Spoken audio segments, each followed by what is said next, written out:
Hi மக்களே, good morning, வணக்கம். வாங்க வீடியோக்குள்ளே போகலாம்.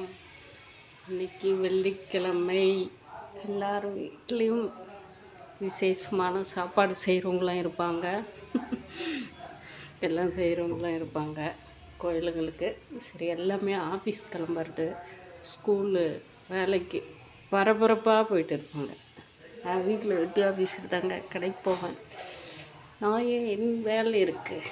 சாரி நான் கடையில் போயிட்டு டைலரிங்கு, துணி, எனக்கும் வேலை இருக்குது. இன்றைக்கி வாங்க. நேற்று போடலன்னு நினைக்கிறேன் வீடியோ.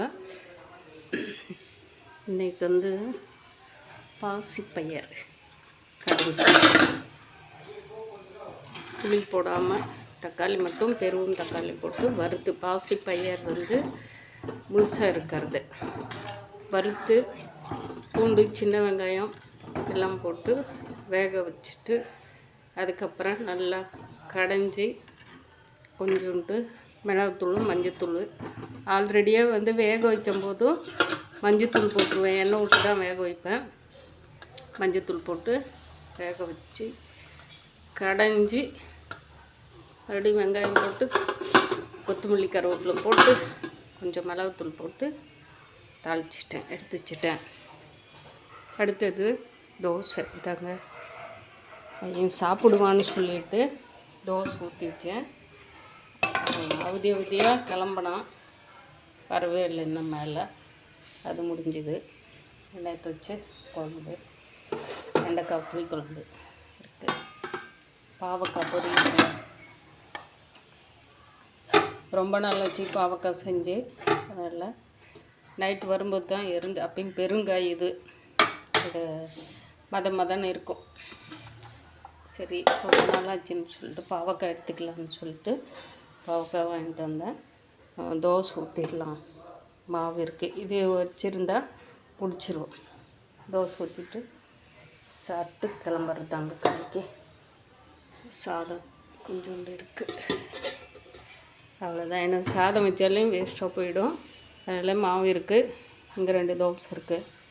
இது ஊற்றி, அதை இப்போ ஊற்றி வச்சுருக்கிறத சாப்பிட்ருவேன். இதை மதியானத்துக்கு ஊற்றி காயோட சேர்த்து எடுத்துகிட்டு போயிடுவேன். இந்த வேலை ரொம்ப சிம்பிளாக முடிஞ்சது. அவ்வளோதான்.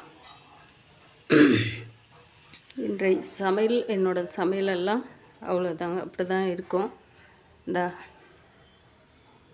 தேங்காயை இந்த மாதிரி திருவி அப்படியே எடுத்து வச்சுருவேன். அது கொஞ்சம் வெயிலில் வச்சுட்டு, அந்த நீர்த்தன்மை இருக்கிறத கொஞ்சம் ட்ரை ஆகிற வரைக்கும் வெயிலில் வச்சுருவேன். அப்புறமா எடுத்து ஒரு பாக்ஸில் போட்டு வச்சு, நெவுளில் 2 நாள் வச்சுனா ஃபேன் காற்றுல ஆறிடும். அப்புறம் எடுத்து ஒரு பாக்ஸில் போட்டு வச்சுக்குவேன். போட்டு வச்சுட்டு தேவையாக இருக்கும்போது, கரண்ட் இல்லாத இருக்கும்போது, தேவையாக இருக்கும்போது டக்குன்னு போட்டு மிக்சியில் போட்டு ஒரு ஓட்டு ஓட்டி எடுத்து யூஸ் பண்ணிக்குவேன். இந்த மாதிரி தான் நிறையா சின்ன இதெல்லாம், இந்த இஞ்சி பொடி பண்ணி வச்சுருக்கறேன்னா, கருவேப்பிலை காய் போட்டு வச்சுருக்கறேன்னா, இவ்வளோதான். இது அப்படி இப்படியே டெய்லியாக நிறையா இருந்துச்சு. டெய்லியும் யூஸ் பண்ணுறதுனால அதில் நான் டிகாஷன் போடுறதில்ல, அதில் போட்டு எடுத்து வச்சு டெய்லியும் அன்றாட இஞ்சி எடுத்துக்குவேன். ஏன்னா இப்போ குளிர்காலம் இல்லைங்களா, ரொம்ப பனி பெஞ்சிட்டு இருக்கிறதுனால உடம்பெல்லாம் ஒரு மாதிரியாக இருக்கும். டெய்லி அந்த டிகாஷனில் கொஞ்சம் கொஞ்சமாக ஜீரகம், இஞ்சித்தூள் இதெல்லாம் போட்டு தானே டிகாஷன் போட்டு குடிச்சிடுவேன். 2 முறை குடிச்சிட்டேன், அதனால் ஸ்டாப் பண்ணி வச்சுட்டேன். இது எல்லாமே எனக்கு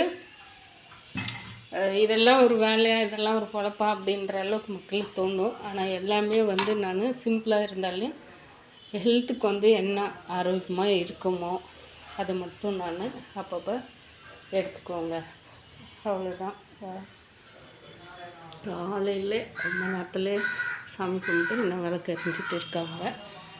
இன்னும் 2 செடியிலெல்லாம் பாருங்கள் செம்பருத்தி பூத்துருக்கு. போயிட்டு அதெல்லாம் பறித்து எடுத்து சாமிக்கு கடைக்கு எடுத்துகிட்டு போயிடலாம்னு சொல்லிட்டு இருக்கேன். இன்றைக்கு அவங்கவுங்க வேலைகளில் செயல்பாடு நன்றாக போயிட்டு இருக்கட்டும். எல்லாருக்கும் குட் பை சொல்கிறேன். கேளக்கா சித்தரோட எல்லாருமே நல்லபடியாக அவங்களோட வேலைகள் நல்லா செயல்பட வேண்டும் என்று ஆரோக்கியமாக இருந்து செயல்படணும்னு சொல்லிட்டு நானும் இறைவன்கிட்ட வேண்டிக்கிறேன். நீங்களும் எனக்கொசரம் வேண்டிக்காங்க. எல்லாருக்கும் ரொம்ப நன்றிங்க. பாய் மக்களே.